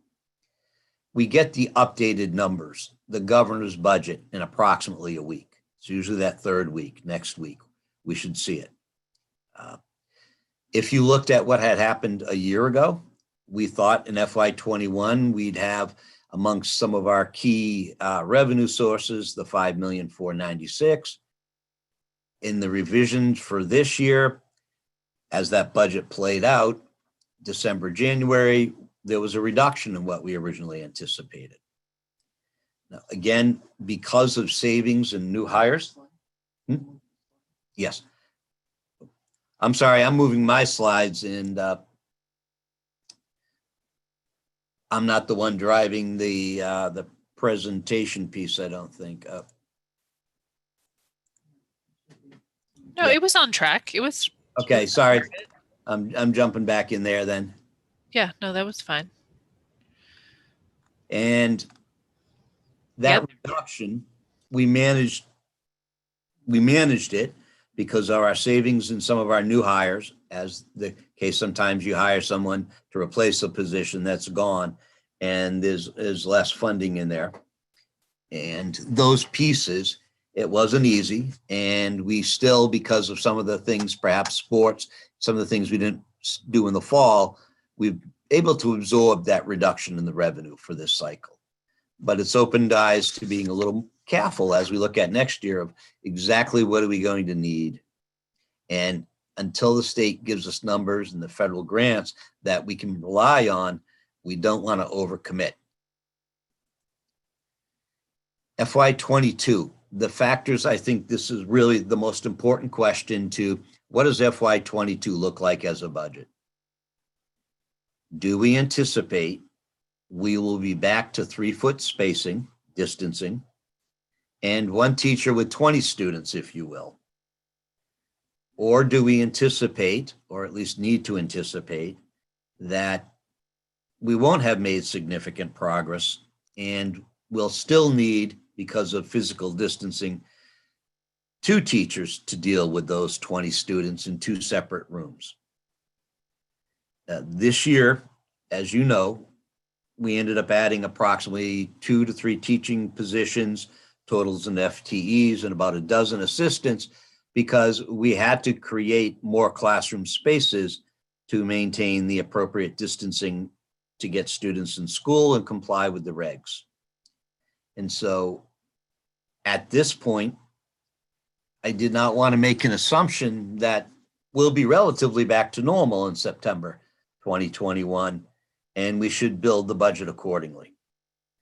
Clearly, I'd like some input from the committee. We've gotten some input from perhaps where the state's coming from for our revenue, so we can go from there. over the next couple of weeks, I think we'll get some insight from the state. With vaccinations and such coming, I think it's fair to see that we should be able to anticipate some increases in revenue, but perhaps not. If not, then that guides us as we're crafting the final budget for the year. You know, those things, the cherry sheet's not available. That's probably poor wording. It's the cherry sheets with the FY22 governors sections not there. Chapter 70, to give you some insight, that was about $7.8 million. Regional transportation FY21, $1.2 million. And about $586,000 for choice in tuition. And so without those numbers, it's a little tricky to make too many assumptions because they're such a significant part of our revenue besides what our two local communities provide. For the first time that I can remember, you can't go to the Chapter 70 site at DESE and get your foundation enrollment that's been confirmed. Usually that's something we would have had a while ago. And that's everybody, that's not just us. And finally, when we look at assessments and down the road, the retired local contribution has not even yet been determined for FY22. And that directly impacts how the assessment plays out. I realize the towns are going to need this information in a fairly short time. And so I think we'll be very busy over the next 3 or 4 weeks looking at those figures and coming up with our initial budget and then the assessments. And again, the major question, are we going to have to maintain the current budget we have this year, if you will, in terms of current levels of staffing? The budget you see here presented as an initial budget. That's if we simply rolled everything over with contractual increases to maintain the current level of staffing, the current number of classrooms, and all those pieces. Am I hopeful that we will not be operating in September of 21 the way we opened in September 20? Yes. However, I never want to reduce a budget before coming to the committee and saying things along the line, it's a reasonable assumption to make, because that's dangerous. And so that's how we arrived at that figure. That's how the increase of 4.26%, which is clearly perhaps more than I think either town would anticipate or expect. But from a school perspective, until we have more information, I did not want to put out a budget that we'd be looking at saying, oh, that doesn't provide what we need to provide the education for students next year. And so I feel the pressures of the time clock running, but I'd rather have us as recommend to the committee. There's no vote needed tonight, that we have some discussion about direction, and then we come back once we have the governor's numbers. So at least it's a meaningful beginning part of the budget of what's the revenue looking like. And if we're not going to need 6-foot distancing for next year, we can look at, we won't need those additional staff we brought on board this year for those positions. And that would substantially lower this budget. And finally, if you just wanted to get a little insight to what that looked like in terms of actual budget breakdown numbers, as you can see, there's really 3 areas of significant increase. The 2000s, it's all about the teachers, the assistants, anybody, certified staff providing education, again, as well as the teaching assistants. Other areas you can see are fairly normal increases in contractual requirements for those areas. The buses are the big part of the services, as well as the school resource officers. Insurance and benefits, that's this hedging our bets a little bit, 5% increase. And the payments to the other schools, that's tuitions. Now, some of that we may not have to see an increase like that if we use those Student Opportunity Act funds to create the programs that don't require us then to send those students out, because those can be very expensive propositions and placements. And so I know this has been a bit of a whirlwind this evening, and it's the outline of a budget without necessarily being the budget, because we don't have solid revenue figures. However, wanted to put on the table, that's the budget that would be required if we were to maintain everything the way it is this year due to COVID requirements. So questions, feedback? Thank you very much. Joe Glenn has his hand raised, so. Joe? Yes. Yeah, Ken, I looked at the regional transportation. I understand you won't have that. I'm hopeful that that will even go up. Yes. I know you can't anticipate that, but what about the savings from this year because of the limited transportation, and the same thing with energy costs? Can we project out, or can you look at in the future the energy savings we might have recouped, just in case if it's the exact same way in the fall? Same thing with transportation. Yes. Is there a possibility of savings there? Yes, I'll feel more comfortable coming back to the committee with that number in a couple of weeks when our E&D is confirmed. We did have those savings, as you might imagine, last year. I did also, we paid some of our special ed tuitions for the first quarter of FY21, which you can do with remaining monies from the previous year. In June, when the state was recommending that you look at, you might be seeing a reduction in revenue for FY21. We did pay some of those early, but we will have some savings that we can look at, and then let's, the committee again, how much could we apply to FY22? Great, thank you.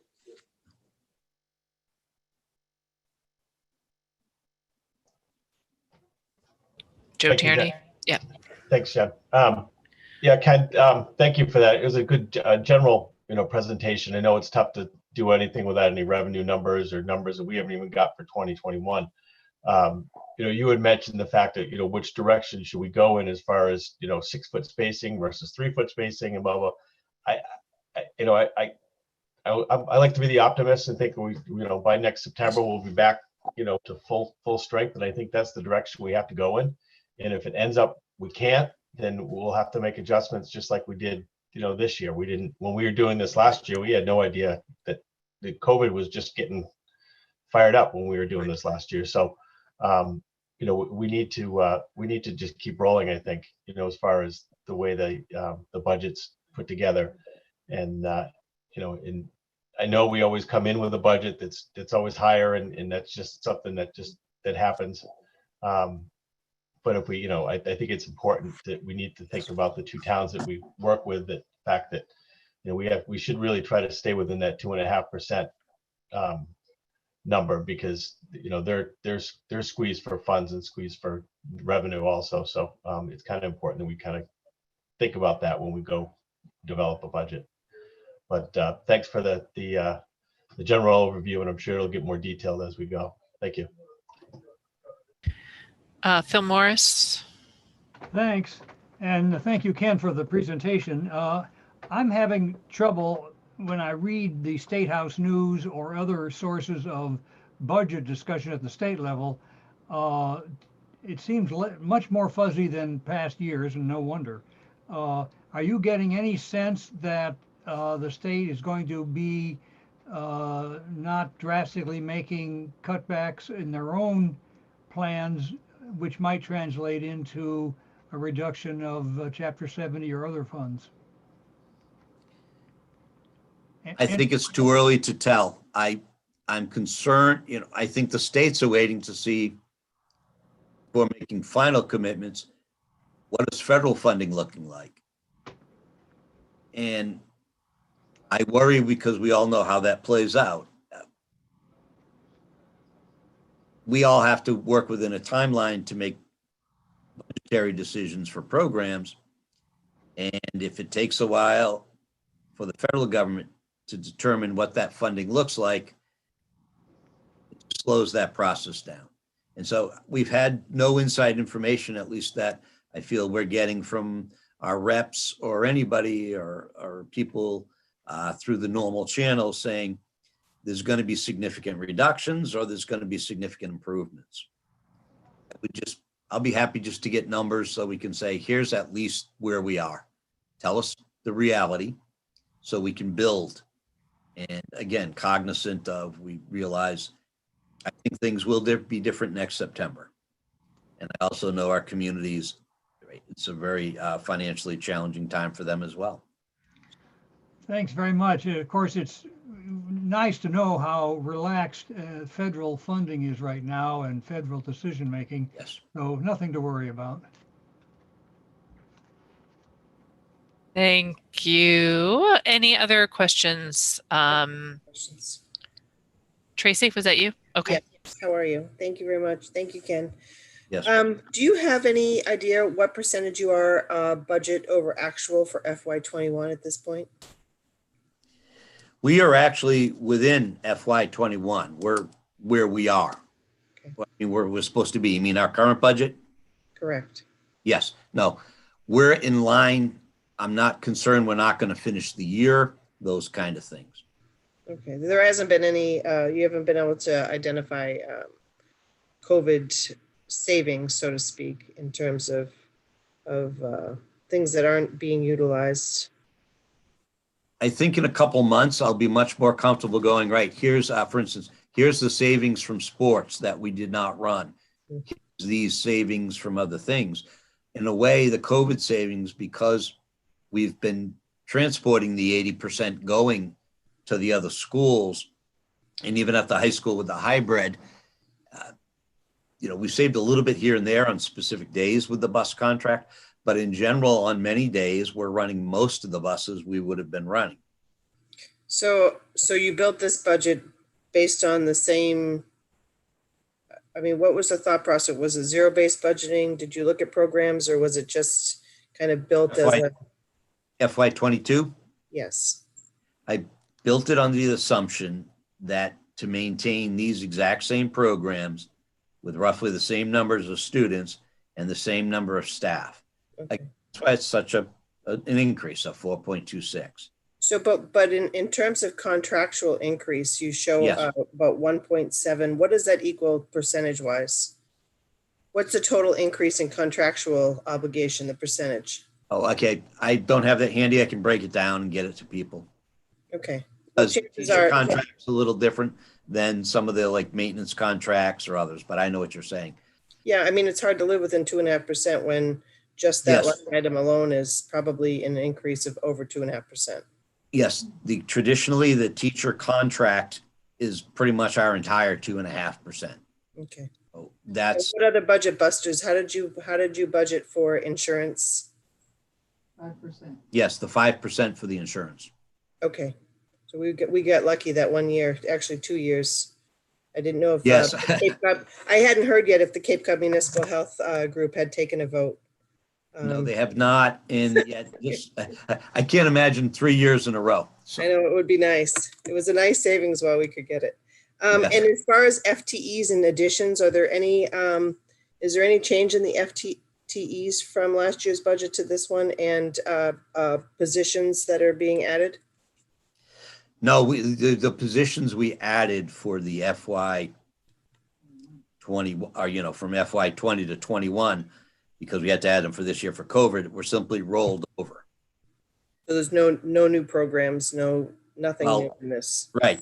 I guess, though, the idea being if we were to get that other state funding, then some of the positions since we're getting that Student Opportunity Act monies, we'd have to look at that. Well, that would be covered through state money. So it wouldn't be in addition to the FTEs. Right. We're not adding anything here other than we're not adding anything here. Okay. And how's the trajectory for the school choice and charter out? It's still up, and we have about 98 students when I checked coming in the December piece. Last year, we had a little over 100. So the 3338 is just, does not include the charter, and those are our. Well, yeah, it does not include the ins, and that's from the state, and we picked those for the 5-year rolling average as the regional agreement. But right now, our population of students without choice or charter in is 3,388. or 3,338 for next year projected? Well, yeah, the FY, yeah, that's the foundation, which includes everybody we're all well, the towns are financially responsible for. So Okay, that's any of the students in the seats here or in the seats somewhere else. okay. And do we know where that 50, where we lost the 50, was that in the graduation? Do you know what grade level we lost 50 at? It's a bit of a mix all over the place. Certain grade levels, you know, a few up, others a few down. Because if you think of the 12 grades and the sort of the 50 students all the way around. Okay. They're scattered. We couldn't go like, well, part of it is, I think maybe where we're looking at is when we're trying to figure, is there a gap where we do a lot of loss for school choice? Was it, you know, were those 50 students clustered there? And it was a little bit more mixed than that. Okay, well, that's a good thing. Then it's Yes. not like 50 less coming in. Yeah. You know, this is a hard budget to support one way or the other, only seeing the total expenses and not the total income. So, and you know, you have to see the whole picture, and I know you don't have it yet, but. Yeah, and that's why I feel like I don't want to waste people's time, but we didn't want to not have some preliminary discussion again of, is it reasonable to operate from an idea that because of vaccinations and because of other measures that we'll be in a different place for September 21, and therefore we should plan that way. As I said, I wouldn't want to be in a position of making that operational decision without first putting it before the committee. That's all. Yeah, if you had a magic ball, you'd be. Yeah, we'd all be doing very well. Well, thank you. Thank you. Thank you. Anyone else? Questions on the budget? I don't see any other hands raised. So we will move on. Ken, you had other items in your report tonight besides the Sure. budget? Yes. And just in terms of, you know, clearly give a quick kind of update in terms of our commentary regarding the air circulation in those pieces. I know it's a concern for many people. You know, people have expressed that to us verbally. They've texted us, they've emailed, had a lot of questions, had a number of people bring up some questions. And I just wanted to give a little background of where we currently are and how we arrived there, if you will, in terms of students attending school and the air circulation and the HVAC system. And we know there's always work to be done. And yet at the end of the day, since September, and actually since the summer, when we were running small scale summer programs, we've been following the DESE guidance on using a combination of practices, if you will, to limit the possibility of COVID transmission in school. And that's kind of the long way to get to. HVAC is one part of the formula, if you will, but there's multiple factors.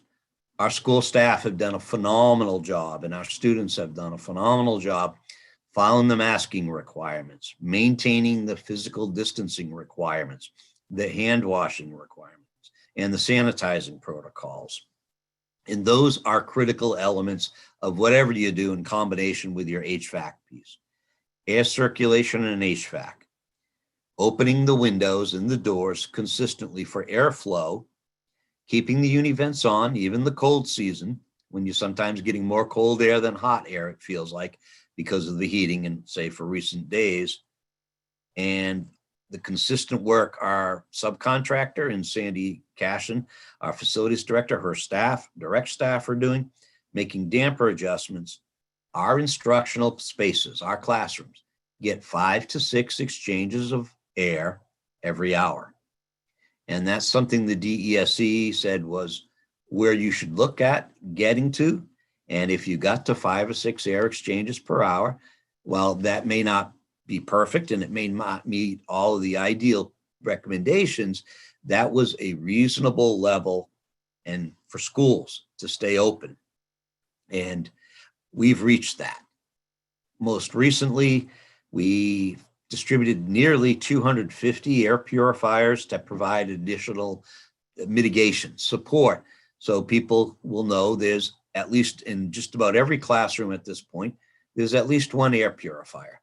Now, we know some spaces should have two, but we felt it was important everybody had at least one before some people had two and some classes had one. But I'm going to go back to, those are in support after you have your airflow through your HVAC system, your uni vents, and so on and so forth. And as you remember, we've talked on and off about this all year. The systems have been cleaned. We had the extended winter break, so filters were cleaned again. The HEPA filters are in the units. All of these things taken together.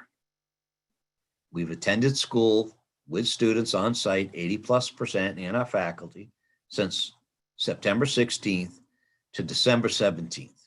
That's 4 months. And we have not had any indication there's been any relation to any cases of COVID because of the HVAC system or connected to the HVAC system or those pieces or lack of air circulation. And now we have more purifiers out than we've ever had before.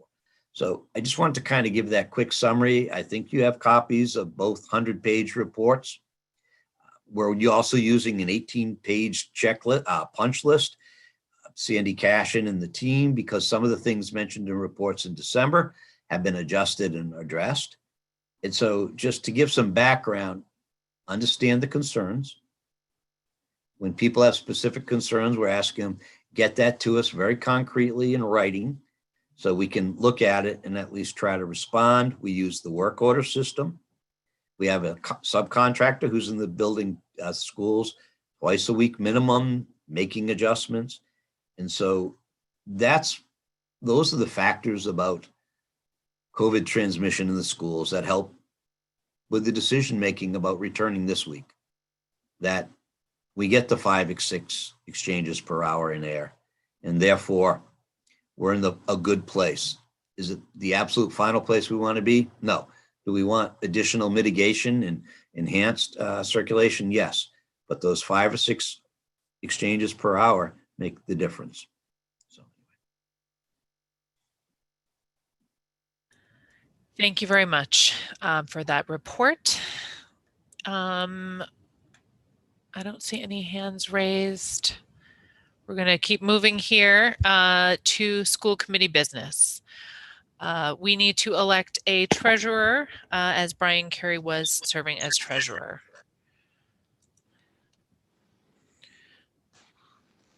Joe Tierney, I see your hand raised. Yes, Jenny. Yeah, I think we, as far as treasurer is concerned, I'd like to nominate if he would accept Phil Morris to become treasurer. Second. Motion is made and seconded. Phil, do you accept the nomination? I do accept, yes. Okay. Is there further discussion on that? Joe Glenn, you have your hand raised? Jenny? No, I was going to make the same motion. Oh, great. Okay, Thank you. Excellent.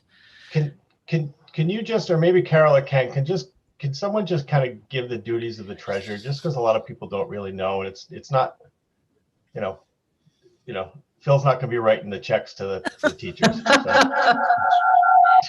So. Ken, will you just take that for a minute, maybe just? Sure. The district has a professional assistant treasurer, if you will, who is financially responsible for what you would often associate with the treasurer position on an elected board.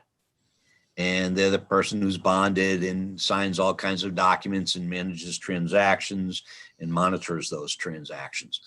The school committee chair is encouraged, the school committee treasurer is encouraged, and they legally sign off on a number of documents as well, but it's often been about those two people working together, the school committee treasurer coming in consistently and reviewing budget and payments and those kinds of things with the director of finance, and again, the assistant treasurer. That's the title of the person for the district.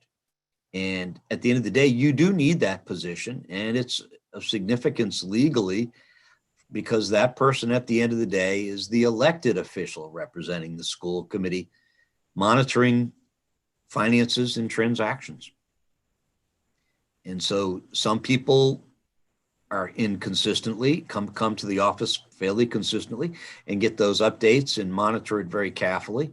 And others monitor the documents pretty consistently as well, but perhaps not with that frequency. Thank you, Ken. All right. Is there any further discussion? All right, we'll do a roll call vote so I am clear who voted here. Joe Tierney.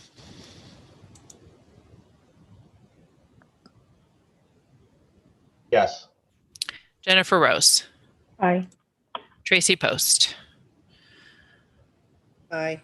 Joe Glynn. Aye. Phil Morris. Yes. And I vote aye. So thank you. We have a new treasurer, Phil. If I may ask the treasurer, Madam Chair? Please. The treasurer, because this is a Zoom meeting and not a live meeting where we would have brought the red folder with all the warrants, if the treasurer would encourage a minimum of 3, but ideally 5 members of the committee to come in within the next few days to central office to sign the warrants so we can process payments to vendors and such, that would be appreciated. Understood. The treasurer, the new treasurer encourages members to come in and sign the warrants. Thank you very much. All right. Next is the consent agenda. There are a lot of donations on here, and I know I don't need to read them all out, but I think it's nice for everybody to hear. There is a donation of 200 recyclable bags from Stop and Shop in South Yarmouth to the Station Ave Elementary School. 100 recyclable bags from the Stop and Shop in South Yarmouth to Station Ave Elementary School. 20 children's books from author Liliana Bejarano Cryer to Wixon. An anonymous donation of gift cards totaling $5,300 to families in need at Ezra Baker. A donation of 10 Stop and Shop gift cards totaling $500 from the Dennis Fire and Police Department to families in need at Ezra Baker. A donation of 70 Target gift cards totaling $1,750 from Villa Backpack to families in need at Ezra Baker. And a donation of dictionaries to 3rd graders at Ezra Baker from the Hyannis Elks Lodge, number 1549. We're really grateful for all of these donations. This is huge. I move the consent agenda. There's also on the consent agenda a move to declare surplus 2 filing cabinets, wall mount displays, chairs, and a computer station at Emmy Small, and the minutes of December 7th. So Tracy, were you moving the consent agenda? Sorry, I cut you off there. None of the minutes are part of it. The minutes are a part of it, right? Okay. So is there anyone moving the consent agenda? I'll move the consent agenda. Joe did. Second. Seconded by Phil. We'll do a roll call vote. Phil Morris. Aye. Joe Tierney. Yes. Joe Glynn. Aye. Tracy and Jennifer. I'll abstain. I imagine you're abstaining since you weren't there for the minutes. I'll vote aye, so it still carries. Okay. Let me scroll back up here. Yeah, I add how impressive were those donations at a time. Amazing. We're stretched so thin and people are really worried. It's really, I really have a sense of the community coming together in so many ways. And even my other organizations that I belong to, everybody seems to want to help out in some way. So I'm very pleased. Thank you very much. Calendar enclosure, bills and requisitions, information items, the National Honor Society induction program, and a letter from the Education Cooperative are included in your packets. We are going to have a public comment period. It's 8:30 now. We'll go for half an hour. Each person will be given no more than 3 minutes to speak. This is not a question and answer session. If you have questions, we encourage you to submit those in writing. to the appropriate person. If you don't know who that is, send them to the superintendent's office and we'll get your question to the right person to be answered. So if you'd like to speak, please use the raise hand function so I can call on you. And again, I will, you'll be given 3 minutes. So first on the list is Muska. Thank you. So my name is Muska Yosef, and I am a resident of Yarmouth. And I just wanted to go on the record to say that I'm still in favor of a recall amendment to be implemented so the public gets a chance to remove school committee members who act in an offensive or derogatory manner during their term. I have a scheduled meeting to discuss this further, but I did want to go on the record to state that I'm still confused about the procedure, and I'd like to see if there's a way that I can have a meeting with a few people to discuss how to go about doing this. Thank you. Thank you very much. Next, Vita Morris. Can you hear me now? Yes. Okay. In the budget presentation, in one of the very first slides, where you show the breakdown starting with first language, not English at home, I guess. And right underneath that, English language learners. The first language, not English, we have, I think you showed 19.8%, as I remember. And the next one, English learners, is only 11 point something %. That's a very big discrepancy. So that how does one explain if we have 19 almost 20% where the English language is not the first language, and then only 11.7 or 8% English language learners.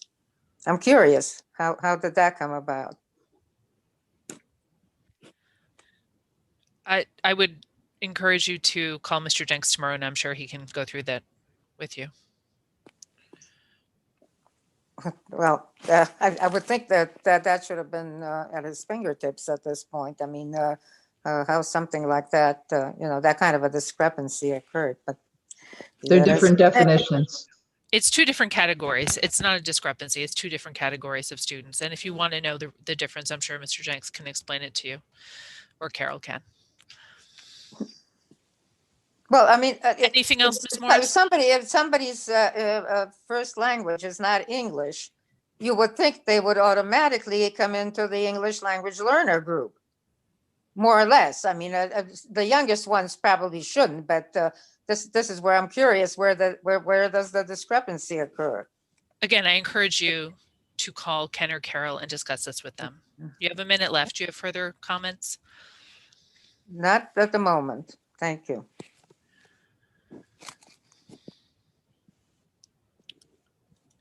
Erin Porter, please. Hi, this is Erin Porter. I'm a teacher at the Station Avenue Elementary School. And I just wanted to chime in about our returning to school this week. I think we're all in agreement that in-person learning is by far the best environment for the academic, social, and emotional needs of our students. It also has a significant impact on the economic well-being of our community and our families. And it's certainly my wish that all students and staff participate in school instruction and activities. This should be a goal that we all work on together. In order to achieve this goal, we need a multi-pronged approach to allow for safe in-person teaching and learning. A number of health and safety conditions must be met. Some of these we already have in place, but many are still a work in progress. We do have masking and social distancing in place. And a lot of that is because teachers, students, and all staff are taking a lot of personal responsibility to make that happen. In addition to this, we really need to have conditions for low school and community transmission. And the data most recently on Cape Cod does not really merit that out. We also need adequate ventilation within our schools. And Mr. Jenks addressed some of this tonight, but we have varying numbers all over the board as far as air exchanges per hour. And just today, was the first day that some of that was remedied with HEPA filters in classrooms. So we've been working under conditions that have been less than safe. We also have split systems that move air from one space to another, potentially moving the virus from one place to another. And in some of those cases, those are our nurses in our isolation rooms. So that's of great concern. Another thing that we need to have in place in order to make it safe for us to be in school is on-site testing. And there's good news on that front in that the federal government has just released some money to supplement the state funding that's available for on-site testing. And that's kind of batch testing where groups of people would be tested together and we could work through positive cases and isolate cases to keep the rest of the people that were in the building safe. So we strongly suggest that we look into that, especially since it's a free program that would not cost the district any money. And also, as vaccines become more readily available, we need to make sure that these vaccines are accessible to staff, educators, all employees that are working within the buildings. That we know that students don't necessarily, especially young students, don't necessarily have a high transmission rate. Those of us that work with them tend to be a little bit older, I'll speak for myself, and at a higher risk than some people in our communities. So we're asking that we take a look at how we can make those things function, as well as how we can continue to improve the ventilation system that we know has been less than adequate. The reports that we received indicate that only 33% of the spaces at Baker, Wixon, and Station Avenue met the COVID standards. Erin, that is 3 minutes, so if you could just finish. Okay, let me just wrap up. I think one of the most important factors moving forward is that we have transparency with the data that's being used to make decisions, and that we have clear and regular communication from administration to both staff and families. And I think that that will go a long way in building trust and honoring the work that our educators and our students are doing to try to keep everything moving during these challenging times. So I thank you for your time and have a good evening. Thank you very much. Next on the list is Michelle Dunn.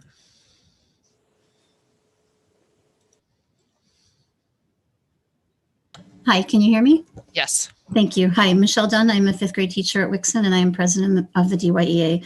And I'd like to comment briefly on the status of our HVAC systems. And I've been trying to edit as I listened to Erin so that I don't repeat. And last July, our associations called for inspections of all spaces occupied in the district. And the MOA that we signed states that any spaces that could not meet safety standards, even with remediation, would not be used. During negotiations, Carol and Ken assured us that they agreed with us. But the reports from E&E show that the vast majority of spaces in our schools do not meet COVID standards, and many do not even meet pre-COVID standards. And I do recognize that the district is making considerable progress on providing air purifiers where needed. But for 4 full months, our staff and students have been working in spaces that E&E engineers have deemed not up to standards. This is a violation of the MOA that we agreed on, and it's troubling in its own right. And I feel that if we had gotten the ball moving earlier, when we first requested that in July, we would have gotten ahead of this and had that wrapped up sooner. Some of the things that Mr. Jenks and Ms. Cashin have been helping us work on, after some walkthroughs in September, we discovered that there were many pieces of equipment that were not operational. There were pieces of equipment that were caked with dirt, outtake vents that had been covered over during renovations and never uncovered. We were assured that these problems had been addressed, but the 2 reports released in the last month refer to accumulated debris on equipment and equipment that was not functioning. So I believe there's still some work to be done working with our contractors to make sure that the work actually gets done and that it is maintained on an acceptable schedule. Another area of concern is our isolation rooms. We argued during negotiations that these rooms needed to be negative pressure, and the school district did not believe that was necessary. The engineers at E&E agree with our position. They state that in the event that an occupant who is exhibiting COVID symptoms is brought to this area, it does not appear that the virus will be properly contained and prevented from spreading to other parts of the building. Mrs. Cashin acknowledges that the district is looking into how they're going to remedy the isolation rooms, and I would second the comments made by Erin Porter about communication with us. At this point, we don't know anything about how that is going to be addressed. And one thing that does concern me is the lack of attention that I feel has been paid to ventilation issues at school committee meetings. I was very glad that Mr. Jenks took time to address HVAC tonight in some detail, but in the past, his remarks have been brief with little detail, and there have been few, if any, questions from the committee. But these reports show that, in fact, there is a lot to discuss. I don't believe that these reports have been included in school committee packets yet, so while it seems that you have distributed it to the members of the school committee, the general public looking at that packet would not have had the opportunity to read them. They are on the website under the facilities tab, but that can be a little challenging to find. So hopefully people will go to the district website, look under the facilities tab to read those. I urge the committee to read them. They're long, but the most important information can be found in sections 2 and 3 and in the appendix. And I also think that this issue is deserving of discussion at every school committee meeting while we battle this pandemic. You have reports at every meeting from the liaisons to the select boards, the building committee, and the student representative. I believe that HVAC concerns and the health and safety of our school community deserve the same attention at every meeting. And finally, I would also strongly urge the administration and the committee to investigate the batch testing and the financial assistance that's being offered. And the deadline for that is January 15th. So hopefully we can put that in place. We've seen in our colleges and universities how effective batch testing and surveillance testing can be in keeping people in school and at work. Thank you for your time.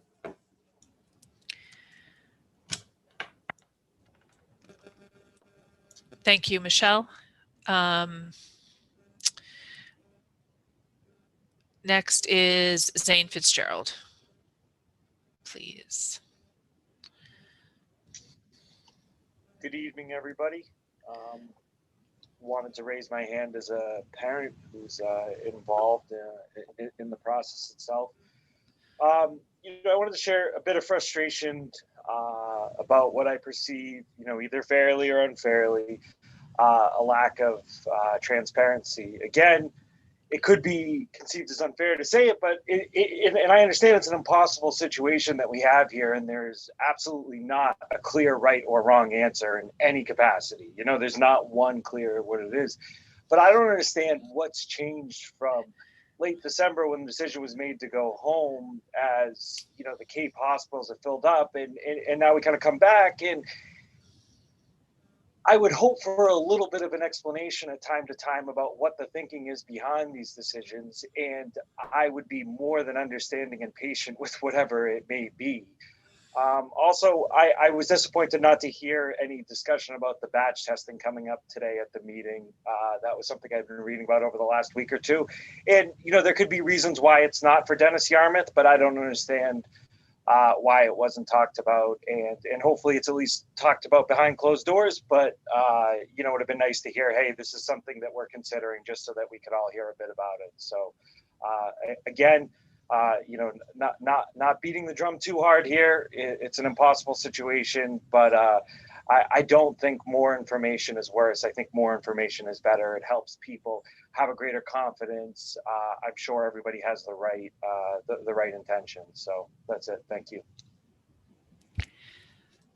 Thank you very much. Is there anyone else who'd like to address the committee tonight?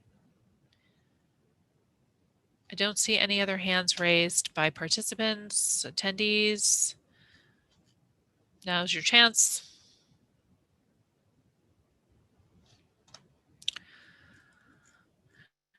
Can I All ask, right. I believe that ends our, what is it, Tracy? I just wanted to ask if there was going to be any update on the district's decision on pooling. On what? On the COVID pooling. Is that going to be something? Not tonight. We can put that on an agenda, certainly. But I thought the decision had to One be. of the things I could say, Madam Chair, if you don't mind, because it makes it kind of what people have said makes us sound like we don't know what we're doing, but we're going to a webinar tomorrow on the batch testing. We can't make a decision until we hear about that and all of what's entailed, and if there is going to be any cost going forward. The last thing we heard that it might be just a few weeks of free testing, and then it would be on the district. So it depends on what it's all going to cost and if that's really true or not. And so if after you watch the, you go to the webinar tomorrow, like what we're doing tonight, You can sign up through a survey, and not everyone is going to be chosen. So just so people understand that, it's not a case of hiding it or not communicating it, but there's nothing to report because we don't know enough. We don't have enough information right yet. So is it true that the decision needs to be made by the 15th? Tracy. Is it the 15th that you have to decide? Tell them? Maybe your sound's turned down or something. I can hear her, Carol. Wait, okay. Wait a minute. She's asking when the decision needs to be made by for the batch testing. Is it the 15th? No. Take mine. Ken, do you know, is it the 15th by when that decision needs to be made? The batch testing? Yes, the 15th, absolutely. Okay. The webinar is tomorrow, so we can find out the commitment we're expected to make. So basically, whatever you decide, it's decided by administration, and there's very little time for any public input on that. Right. Okay. That is an administrative decision, yes. All right. I saw no other hands raised for public comment, so that is the end of the meeting. Jenny, Motion to adjourn? there was one more person on the public comment. I'm sorry. Sorry, all right. I had closed my participant list after I said that last time, Yeah, so I have to reopen it. That's Suni Fellman. Okay. Raised her hand, so I don't know if you want Let me go back to the participant list. I had Sorry about that. the last time I didn't see anybody. Okay. Okay, Sunny, Hi there, can you hear me? we can, yes. Hi, I'm so sorry I had to leave the room and I missed my chance. So thank you for letting me speak at the end. I guess I just really want to quickly say, express my disappointment directly to school committee member Joe Glynn that there still hasn't been any communication about what's happened in the past month or so. And the lack of showing up at the school committee meetings. I'm really happy to see you were here and participating, but I would have loved to hear, the issue addressed with the community so there could be some closure and moving on and moving forward. I'd also like to stand and say my support in adding the recall provision. I did get some background from Superintendent Carol Woodbury regarding, why there might not be a huge push from the town for adding that. And I think it's really important that we're more transparent about that. And I think that it's important that the public is made aware of, why that is.